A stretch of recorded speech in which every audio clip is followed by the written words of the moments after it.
All right, what's up everybody? Andrew Mahone here with another old school deck profile. Today we are going to be talking about Alakazam Stall from the base jungle format. I already showed off the Haymaker deck from this format. Haymaker, just a super aggressive deck that tries to be as, kind of oppressive as possible, removing all the opponent's resources. Alakazam adopts a totally different strategy.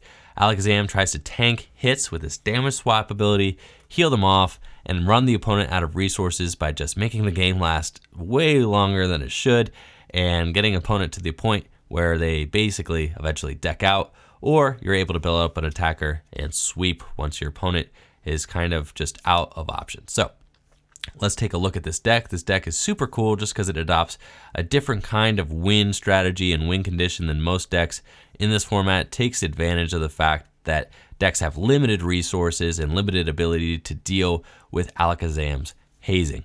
So Alakazam, stage 2 Pokemon, has 80 hit points, which is super low for this kind of format, but that is enough. I mean, the magic number, like I said, is 70, so most decks, really can't hit much further past 70 damage if they've totally maxed out, their plus powers and all that. 80 damage is still very hard to reach in one shot, and Alakazam doesn't spend too much time in the active because we've got this Lickitung with 90 hit points, so he is a big basic, and he's kind of the guy who's going to be leading the charge most of the time. So let's take a look at this deck, see what makes it work, and see why it's able to compete with that Haymaker deck. So first of all, we play 3 Alakazam, 3 Kadabra, and 4 Abra.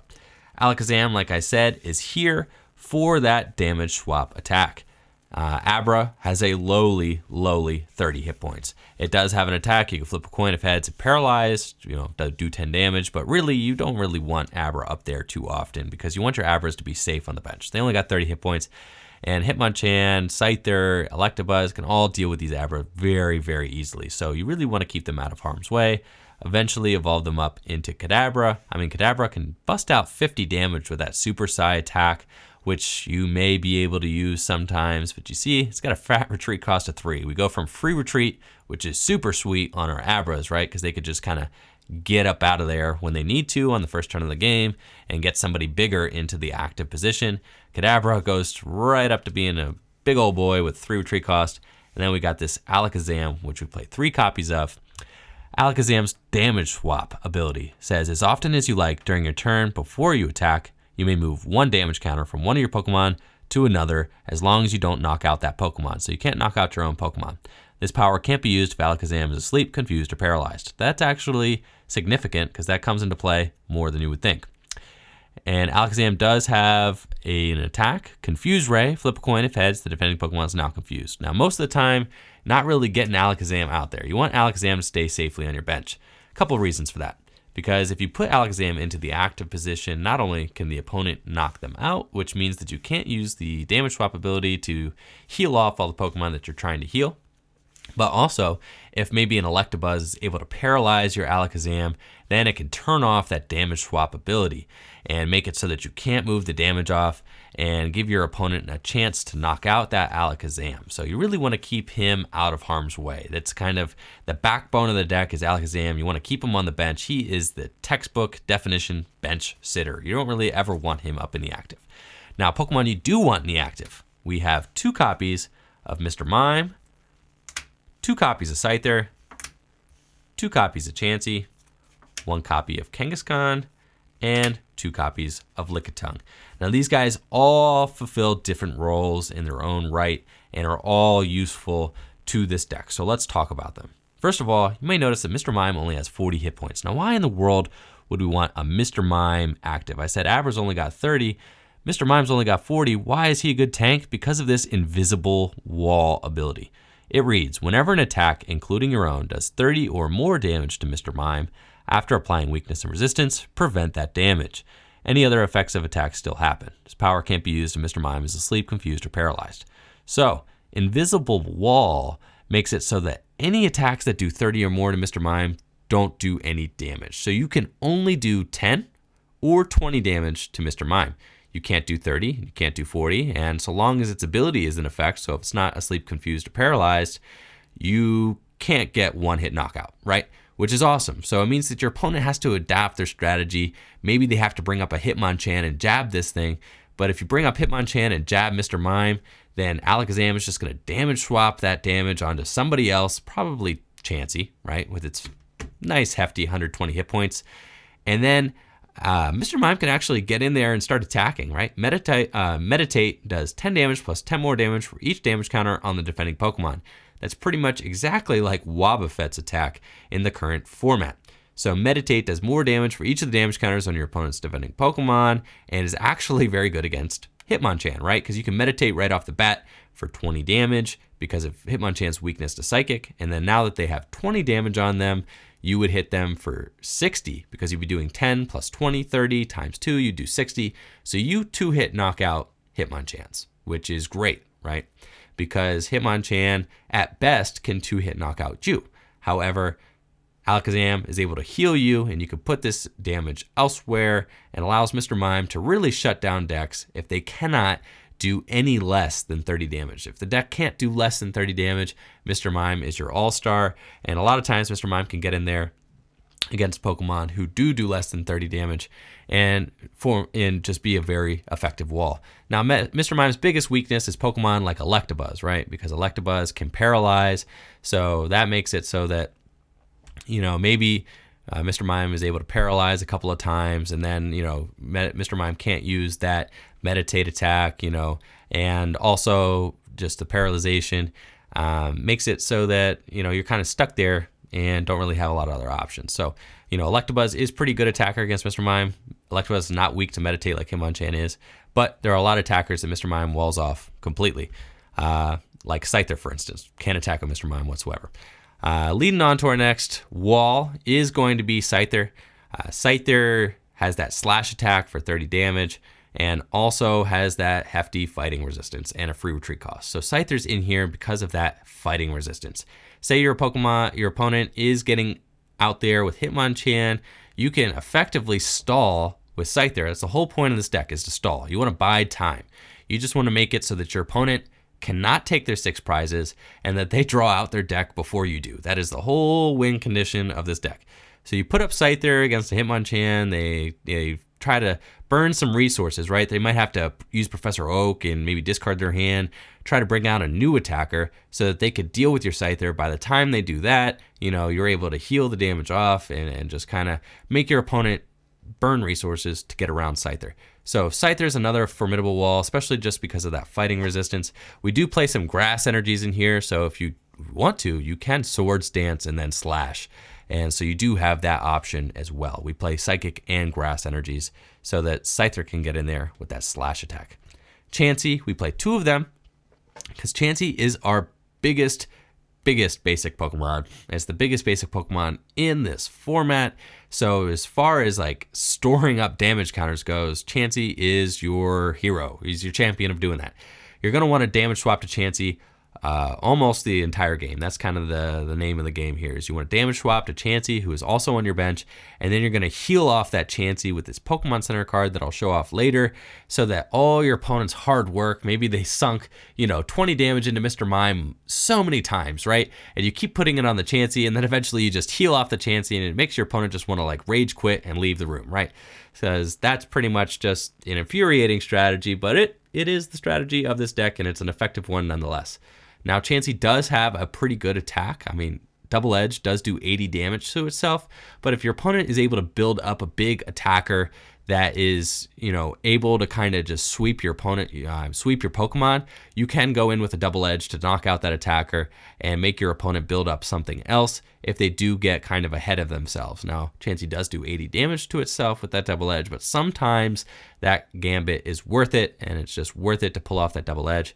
But most importantly, we do have the Scrunch attack, right? So the whole thing of this deck is about biding time, stalling your opponent out. Scrunch says flip a coin if heads, prevent all damage done to Chauncey during your opponent's next turn. So if you flip enough heads with Scrunch and double colorless energy, you can also bide more time. You can buy more time from your opponent and make them closer and closer to decking out because you prevent them from doing damage to Chauncey, which is super, super sweet.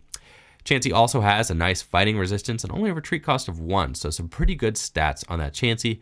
It does have a fighting weakness, but like I said, if you do encounter a fighting Pokemon, you just put Scyther into the active, and it's not really that much of a problem. We'll play 1 copy of Kangaskhan. Kangaskhan is a big basic in its own right. It's got 90 hit points, so it's definitely the kind of Pokemon you want to start, unlike Abra, who's only got 30. Kangaskhan can actually survive a few hits, and it has this fetch attack. For 1 energy, draw a card. And that is just about as good as it gets for, drawing in this format. I mean, there's no card that lets you, there's no Cleffa yet, right? You can't use Eek yet, there's nothing like that. So fetch, just being able to draw you a card while also having a big basic Pokemon in the active that's just going to be able to just sit there and soak a couple hits. Fetch is what you want to do while you try to set up your Alakazams, because you need to draw cards, but you don't want to be too wasteful. You don't want to oak every turn, because then you'll deck out, right? When you want your opponent to deck out. So Kangaskhan just kind of allows you to draw some cards while also biding your time and waiting to set up, and hopefully taking a couple hits before he goes down. So Kangaskhan, useful for that. The last Pokemon we have in this deck are 2 Lickitung. And Lickitung is probably the most infuriating Pokemon in this format. And let's see why. Not only is it a basic Pokemon with 90 hit points, it's got a fighting resistance of 30, so it can tank some hits from Psychic Pokemon as well, but it's got this tongue wrap attack. Flip a coin. If heads, the defending Pokemon is now paralyzed. Imagine how infuriating it is that not only every time you hit into Lickitung, the damage gets healed off with Alakazam, but half the time you can't even hit into Lickitung anyway because it is paralyzing you. There will be, series where you'll flip 3 heads in a row on Lickitung's tongue wrap, and again, the opponent might get pretty infuriated and want to just scoop up their cards and leave because you're just paralyzing over and over and over again. But this format is different than the modern format. I mean, the turns are much quicker. Really, you draw your card. Sometimes you may do 1 trainer effect, and then you attach your energy and you attack. Really, there's no big, trainer's mail. There's not a lot of shuffling. There's not, you're not setting up with Shaman or doing anything like that. The turns are quicker, so you're probably just gonna your tongue wrap, you're paralyzed, and your opponent looks at their hand, they don't have a switch card, and they're just gonna pass it right back to you, right? So even though the games are longer and they take more turns, the turns are quicker, so the pace of the game goes back and forth at a much quicker pace than it does in modern Pokemon trading cards, and I think that just makes the game more fun, even if you are trolling your opponent with this big old Lickitung and making them, have to burn resources in order to get out of paralysis. However, burning resources to get out of paralysis, rarely ever a good idea, because that's the whole point of this deck, is you want to make your opponent dig for those switch cards, dig for those scoop ups to try and get 1 more attack in, but a lot of times if they burn the resources, they're just going to end up decking out. So that's kind of the name of the game here. You also do have that supersonic attack, flip a coin if heads, the defending Pokemon's now confused, but you're never going to use supersonic. Tongue wrap is always better, plus it puts damage on the board, which is what you want. So that's it for the Pokemon for this infuriating Alakazam deck. Let's take a look at the trainer cards and see what we play in order to make this deck function. You see that we start off with 3 switch. A lot of our Pokemon have a fat retreat. Lickitung, retreat cost of 3. Alakazam, retreat cost of 3. We also saw that even our Kangaskhan had a retreat cost of 3, right? So a lot of really fat gentlemen in there. We got Kadabra, retreat cost of 3. We need some way to get these guys out of the active. Switch is the best card to do that. So we don't want to play Scoop Up, because Scoop Up only brings basic Pokemon into your hand and allows you to heal them. So that doesn't really work for our evolution Pokemon. So we want to play Switch, just that good old-fashioned Switch to get our Pokemon out of the active when we need to. You can always switch into Scyther, and Scyther has free retreat, and then Scyther can allow you to kind of choose who you want to go into from there. We play 4 copies of Item Finder, which is awesome, just allowing us to get whatever card, whatever item card, or not item, but trainer card we want out of the discard pile. We have to discard 2 cards from our hand in order to do that, but this allows us to get our switches back and allows us to get probably the most important card in this deck, Pokemon Center, back from the discard pile into our hand. If we take a look at Pokemon Center, we play 2 of them. It says remove all damage counters from all of your own Pokemon with damage counters on them, then discard all the energy cards attached to those Pokemon. So obviously Pokemon Center has insane synergy with Alakazam's damage swap, because you can move the damage to exactly the Pokemon that you want. There are going to be Pokemon that don't have any energy on them, right? And then you're going to play that Pokemon Center down, and that pretty much makes your opponent just want to scoop up their cards, because they just spent all this time putting damage on your board, and then you're just going to move the damage around, Pokemon Center it off, and then you got a clean board, and your opponent's put in all this work, but they're no closer to winning the game. And that's kind of how this deck functions, and that's the main crux of this deck. You play 4 item cards so that you can get back as many Pokemon Center as possible. So that's awesome. We also play 4 copies of Computer Search. So talk about consistency. We've got 4 Computer Search and 4 Item Finders. So Computer Search allows us to search out that Pokemon Center exactly when we need to.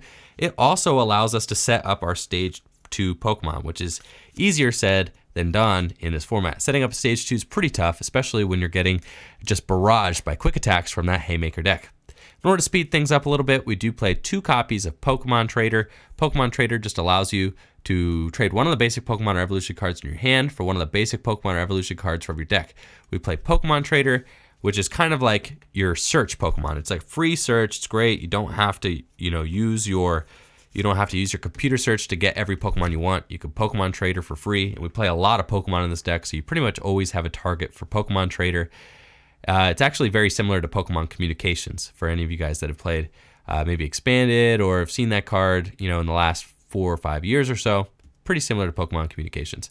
But we do also play 1 copy of Pokemon Breeder, which says put a Stage 2 Evolution card from your hand onto the matching basic Pokemon. You can only play this card when you'd be allowed to evolve that Pokemon anyway. Pokemon Breeder is like your modern rare candy, right? So it's like an older rare candy. We only play 1, but we do play 4 Computer Search, so you could search it out. We play 4 Item Finder. You could get it again if you need to. Most of the time, though, you're taking your time with this deck. This deck is a very, very slow deck. So you can afford to evolve up through your Kadabras and eventually get your Alakazam set up, and it's kind of a situation like Ross's Truth deck, right? It's kind of like that. Like once you get set up and once you get the whole engine up and running, you're not going to lose the game. I mean, you're pretty much, once you get the Alakazam stabilized and you got your Pokemon Centers and your Chauncey set up, I mean, you're in. And there's not much that can go wrong after that. So you could afford to evolve up through your Kadabras and just be slower about attaining your win condition. Play 1 copy of Gust of Wind, which is great just to be able to be flexible and bring whatever you want from your opponent's side of the field into play, into the active position. Just a great card. Got to play at least 1 of them. Again, we play 4 Item Finder so we can get it back. As well as Last. Sometimes you just want to nerf your opponent's options that they have available. Last is like the only hand disruption in this format. There is no N, there's no judge, right? There's no way to get your opponent to limit their resources, right? If they have a huge hand, they just have a huge hand. Last is the only way to kind of check your opponent's hand and make sure that they don't have too many options available to them. It's a very strong option, but it is the only option. So we need to play 1 Last just so that we have the option to disrupt the opponent's hand when we need to. Obviously, it says you and your opponent show each other your hands, shuffle all trainer cards into the deck. So Last is our disruption card. Got to play at least 1 of those. For draw, we do play 3 copies of Professor Oak. Again, we had that Kangaskhan that allows us to fetch to draw 1 card as well, but Professor Oak is going to be our primary draw card here. You don't want to play too many of them because, again, you want to make sure that your opponent decks out before you do. So you only play 3 copies of Professor Oak. It looks like I also have an alternative language here. That might be Spanish, maybe? And Trendor, discard the 2 mono. I think mono means hand, so I'm pretty sure that is Spanish, but that looks like that has snuck its way into my collection there. But that's all good. Got a lot of foreign cards in these older cards, so that's pretty cool. Anyways, I got a little Spanish Professor Oak making a debut here in my deck tech. Anyways, we play 3 copies of Professor Oak to draw cards and just to set up consistently. We also play 3 copies of Energy Retrieval. Energy Retrieval is just so essential in this format, especially since I said almost every deck is going to be playing full suits of energy removal cards. Like the Haymaker plays 4 energy removal and like 3 or 4 super energy removal. Energy Retrieval allows you to just make sure that you still have energy left in your hand so that you could continue using Lickitungs that tongue wrap attack, right? I mean, that's pretty much the name of the game. You want to make sure that you can still use tongue wrap, maybe that you can eventually power up an Alakazam to attack, or that you can, power up your Chauncey or your Scyther, whatever. You just want to make sure that you have energy in deck. So we play 3 copies of Energy Retrieval to be able to do that. And that's it for the trainer cards. That pretty much rounds out the deck. You notice we don't play any energy removal in this deck, and that's because that's not what this deck tries to do. This deck needs to play all of the cards in the deck optimized just to take the most advantage of Alakazam and that stalling tactic. So really, you don't need to move the opponent's energy. You just try to wear them out by paralyzing them and making sure that they can't take their 6 prizes before they deck out. Now for the energy, we play 4 copies of Double Colorless. Double Colorless, just obviously allowing you to power up Chauncey quickly, allows you to power up Scyther quickly. I mean, you could even get in there and attack with that Kangaskhan if you needed to. Double Colorless, works fine for Lickitung as well. Just has a lot of applications, no reason not to play it. And if you do end up in a situation where you need to retreat somebody as well, a Double Colorless plus a normal attachment of a basic energy will allow you to retreat any of your hefty 3 retreat cost retreaters. Play 4 grass energy just because it allows us to use that Scyther's Sword Dance so we can power up a powerful slash for 60 if we want to. It's definitely an option that we have available to us, especially since we can heal Scyther with Alakazam's damage swap. And then we play 9 copies of Psychic, because Psychic is our main primary attacking type in this deck. We do have a lot of colorless attackers, but you want to be able to use Mr. Mime's attack. I mean, if you had to go in there with a Kadabra or an Alakazam, you want to have the Psychic available to you as well. It's mostly a colorless deck, but you'd play these 2 different kinds of energy just to give you the option to go in with whoever you'd like throughout the course of the game. So that about sums it up for our Alakazam Stall deck featuring Lickitung. Thank you all for checking it out. It's another old school deck profile. Let me know what you guys think in the comments below. Like, subscribe to the channel, and thank you again just for spending some time with me and going through this deck tech. Peace.